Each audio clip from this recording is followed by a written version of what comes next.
Okay, another one is how important is sex to you in the first 3 months of dating? In the first 3 months of dating is Let's just say 3 months. in the first 3 months it's very important because you have to find that sexual energy between you guys. You need to find where the fire is. Like I don't think sex is the most important thing in the relationship, but building up into it, you need to know that you guys burn those fucking sheets. I think it's very important. Yeah, no, it's yeah. I think it's very important, but as long as both parties are comfortable with it, it doesn't even have to be like 3 months, dude. First date, first day, it doesn't matter. But as long as you guys are both happy and grown up and I'm with you. It doesn't have to be 3 months. No, like on a serious note, you know, times have changed. We live in a fast generation. Sexual chemistry needs to happen right now. When mangithi hello sisunjani, ngiyakufuna ngiyakhalela. It's about it. And ngiyatha sekasi. And if you don't vibe with that, ungizela ngama 90-day rule. For me now, it's just you're not a freak enough for me. You understand? We just cut things short. Something is that after 90 days, what happens if you find out that I suck? So you've waited 3 months and waited all the time to find out. Now you're in love with someone who sucks in bed. Test drive the car, find out this is good. It handles the corners and it's nice.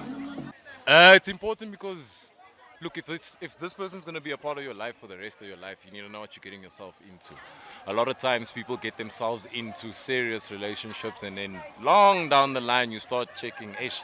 But 1 + 1 is not equaling to 2 here, you know what I'm saying? So I think you have to go through all the aspects so you know what you're getting yourself into. And you know the person intimately, emotionally, all aspects. It's very important because you don't want to end up with a person that you are not compatible with sexually in the long run. So if you like decide, okay, let me do the 90-day rule, and then you get to 90 days and then you figure out that you guys are not compatible sexually, and then it's like, where am I going to go now? Because we've gone this route of emotional and financial and mental connections, and it's too difficult to let that go because you've built on it. So now the sex comes and it's horrible. What must happen? Like, yeah, no, it's very important to establish it within 3 months. No, I believe in the 90-day rule, so not happening. But personally, me, now I'm waiting for marriage. But generally, for the other ladies, I'd advise that you wait for the 90 days. Yeah, don't allow him to open the cookie jar in less than 90 days, girls. Don't. For me, sex is not really important. For me, I feel for me is if you have like a partner who respects you and makes time for you, and a partner who shows that he loves you, not just only telling you. So for me, sex is not really important, honestly. Important. Like Wait. it is important because like eventually if the sex is bad, like it does catch up to you. Like in a relationship, you do need to like have good sex. I think, yeah, for me, sex is quite important. That kind of energy exchange and that intimacy, you know, you delving into each other's souls. And I think that's actually what, not that sex is all that matters, but it definitely plays a part.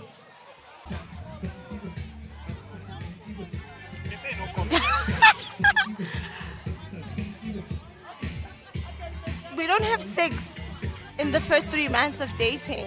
Lies. We have sex. It's very important. That sets the scene. Then you know that this is the guy and this is the sex that I have to deal with for the rest of our relationship. So it's very important. Can I say I don't know? Because I feel like every woman is very different. As some women, it's not as important. I need to connect with you emotionally before I connect with you physically. So I need to get to know you, know your intentions with me, know if you are going to be there for the long run before I have sex with you. So yeah. If you could, would you have more than one wife? Baby, I love you, but yeah. If you could. You can't now, but if you could. I would. Yeah. If it was allowed. I'm joking, man. I'm too clingy, man. I'm too soft. There's very simple things you can't be doing with two women. You have to be a man's man to be with two women. So I don't think it would work for me. No, same here. It won't work for me. Yeah, I think one woman will be more than sufficient. That's fair. Stress, bro. I don't want. I can only handle so much. Yeah. Because that's a tough one for a lot of guys to admit. Because it sounds nice at first, but then you're like, the idea of it sounds exciting, and you see guys doing it, you're like, hey, no, that guy is like, he's living a life. But when you're in it, I would like to think it's gonna be like a hectic thing to keep up with. Of course, that's for us it's a given. So let me put it into a simple context for you. No. Let me just give it a simple context for you. So, what's your favorite car? What's your other favorite car? No, there is no way. There is no way you're not sabaweling a Ferrari or a Lamborghini. okay, if I have to say another one, let's say the P1 McLaren. No, even if it's a P1 McLaren, if I need to rock you my Murcielago, I'm like, Chief, test drive this. People are like, oh my God, this is amazing. Same thing with women. Unfortunately, that's how it is. But we live in a society where people are trying to push, is it polygamy or monogamy? It's not working. That's why we get young people getting so many divorces. But if we had a woman that encouraged polygamy, I'm telling you, all are going to be sorted. But we just need honesty. I'm not sure if my girlfriend's going to be happy about that, but yes, I would. Because one. Yes, I think I will. But anyway, one. If I'm... Baby, don't leave. Okay, I take that back. No, I wouldn't. You hear that? We're getting threatened, guys. Threats. But all I'm just saying, like, nah, I'm being honest. Yeah, back in the day, yeah, true. Yeah, if I was in our father's times, yes, I wouldn't mind. But right now, change, and you need to grow with it. So, dog, like, my heart is for one person only. One partner. Yes. But okay, why? Of course. I don't know, like, I just think so much at a time, or... No, up to you, whether simultaneously... Oh, no, I'm definitely at least 3 weddings. Yeah. Why? Polygamy. No. But why though? Why? Look, with each woman has her own crazy and her own ways. You understand what I'm saying? So, actually, let me actually rephrase that. I'd stick to one because it would actually be a handful. It would be a handful. Yeah, I was just trying to be clever there. Nah, it's cool. I understand because that's the whole point of the question. To me, the why part is okay. It sounds cool at first, but hold up. There are more eligible bachelorettes than there are eligible bachelors. So, for argument's sake, for every one good bachelor, there's 10 bachelorettes. Why is it frowned upon by women generally that man would want a polygamous woman? I mean, polygamous relationship, sorry. Because as women, we are jealous. Well, as humans, actually, we have a jealous nature. We don't want to share. So if now you're put in a situation where you have to share someone who you are intimate with and you feel deeply for, it's a lot to ask for. So polygamous relationships are not about like something that is on a surface, which is like money or just having multiple partners, but it's more about the intimate stuff, like the intricacies of the relationship. You don't want to share that. You want that for yourself. And because you haven't experienced a lot of it, growing like a lot. So once you find it, you want it for yourself. So it's going to be difficult to share it. So in a nutshell, we don't want to share. Because as human beings, we jealous human beings. So I don't think it's gonna work. It's as women, we're very competitive. So it's gonna be hard, obviously, to have my man looking at another woman who might have better looks than me. Well, I don't know, well educated. So. I'm Christian, so yeah. No, Christianity does not say you cannot have more than 2 wives. You cannot. It does say there's no Bible verse that says you must not, or you must only have one wife. Yes, but the concept, the doctrine of a husband and a wife is seen in covenancy, so it does not include more than one partner on each end. Holy hell. I think that that whole thing with the polygamy just boils down to actually understanding what polygamy entails. And I think it's, again, an education thing. Not everybody knows, men, women, who, whatever it is, know actually what polygamy is about. I think it's natural for women to want monogamy in that you want to feel special, and if there's someone else in the picture, that doesn't make you special anymore. So you being the only person in the picture, it makes you feel special. You want to be the only girl in the world, to this person. So, and that's natural. I think any person wants to feel special. So I think that's why polygamy is not a thing for women, is because you want to be the only person in that person's world and no one else. Would you be in an open relationship with your partner? Oh. It depends. It depends who the partner is. If they're really good looking, then it's fucking basically locking that bitch down and definitely not touching anyone else. Chief, I've been there. I'm here. I'm there now. We're open, as in. Then I say on. Say on. Who's the shuman? Say on. But it takes a level of besides that, emotional intelligence, which men don't have that. We lack that. We have a lot of this is mine, understand? But if you have a level of emotional intelligence, you can handle that, because now you're tough with the sighting, understand? If you sit there, out here and it's either you prefer that or you prefer one zipper. So it's two ways. I prefer what you no see on. See on, understand? No. You're still keeping the mic here. My answer's Dutch. No, I'm with the same sentiment with them, so it's no. No. That's like I said with the trust thing earlier on. That's just, it'll start affecting and hampering that. Yeah. Definitely not. There's one thing about me, I don't like sharing. So, I wouldn't do that. I'm not contradicting myself. I will not share my woman, but she can share me. But I'm not trying to share my woman.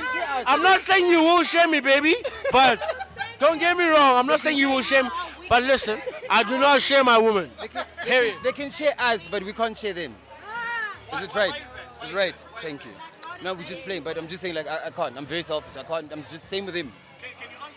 Can you answer generally why you believe that women can share the men, but not the opposite? Like, I don't know about the stats now, but back in the day, like, for 1 was equal to 7. Just say. Even, thank you. Anyway, so like, also think about this, now. Our king, just not so far away, like probably like less than 350 kilometers away, says like, South African men, please help me. I've got a whole lot of, I've got women's here. I want you to please come take, you get what I'm saying? But, yeah, we can entertain this thing, but honestly, I don't. Like, I feel like, no. Do you judge men who approach you as an individual, or do you at times project your past experience onto that man when he's asking you for a relationship or a date? As an individual, what I went through in the past or what I'm currently going through has nothing to do with you, and I feel like you shouldn't be subjected to my issues. No, as an individual. If you come to me and say, hey, the sky, if the previous person promised me the sky, heaven and earth, that's on them. So whatever, that's nothing to do with what I went through in the past. New person, new experiences, new mindset. I need to give you a full chance. You had nothing to do with my previous experiences, and I feel like it's not fair for me to subject that onto you. That's fair. Thank you. Well, last question. No clean slate, because your previous relationship might make you feel a certain way or look at relationship a certain way. So if a guy is approaching me, I'm gonna be like, this is the next, my ex. So yeah. It depends on the man. So if they come to me, I'm already displaying characteristics or traits of my past relationships, then I'm gonna judge them based on that. However, if they come through and they show me something different, then I'm going to judge them as an individual. It's so funny that you say that, because I was just telling Timmy that happened to me right now.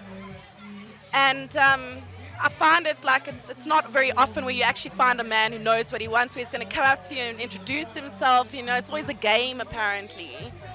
So, when this gentleman asked me for my number, naturally first you've got to have some sort of physical attraction, or whether it's physical or via your energy or whatever. And my personal projections actually came out without even giving it a chance. I mean, this guy's walked into my space and big up to you. Straight away I was like, I'm dealing with, and I am, but I'm dealing with some heartache at the moment. I'm not ready or open for anything. So I think that was my personal stuff projecting. I think I do that. I judge him based on his car, his clothes, and I label him, and I think this is the type of person that he is because of what he looks like. Yeah. I'll be honest in that I do project past experiences because more often than not you find that like men think the same, especially when they're maneuvering in a certain way. You can see the signs or the red flags. So definitely the past experiences are there because I mean my past experiences define who I am, and I cannot be who I am in the dating pool without my past experiences. So definitely the projection is there. Do you treat women as an individual, or do you project your past experiences on a lady you date? It's a bit of a layered question. Can you just ask it again? No, okay. So, like, when you, let's say, dating or approaching a woman, do you think about what happened to you in the past, or do you just say, let me focus on her and just do whatever would work between me and her? Or do you think about, you know, certain people think about this way, or women generally are like this, so let me approach it, because that's projecting then your past experience? I go in clean slate. I love like I've never loved before. If I'm gonna fuck up, I'll fuck up like I never fucked up before. But I don't carry my previous relationship into the new relationship because of your past experiences define who you are. You can't ignore them. But generally, I don't bring physically or hey, when that other one didn't text me the whole night, she woke up at Mamang's place, and then if she does the same, it's now telltale time. Nah, I don't do that. Like I treat them completely different. Would you like me to repeat the question? No, I'm good. I think more or less what he said, but of course, like once you got burned once, you're always cautious that should it happen again, so you train carefully. But yeah, generally, clean slate, start afresh, but just a lot more wiser. I treat as an individual. What I have now is what I have now. It's just me and her, and that's why I just prefer to treat her like that one person. Past experiences don't really matter because that's what sinks a lot of relationships. You know, if your relationship is based on the past, you're not going to move forward. So the best thing to do is take your partner, try and build something new and move forward. With that person. Sure. Yeah, which is true. Like I'm also with him. Like my past is my past. I'm not gonna try and get the same type of person that I had, knowing for a fact that it's gonna end up in, you know, turmoil and stuff like that. So basically, what happened yesterday. Don't bring it up today because it happened yesterday. So I'm like that. You need to sleep. If there's in peace, like if there's a fight before midnight, we need to sort of it. Yeah, you need to sort your shit. Get it over and done with. Tomorrow is a new day. Do not ever bring it up that I slept I was at my boy's place for far too long and after you slept. No. Like, as long as we dealt with it right now, it's perfect. So the past is the past.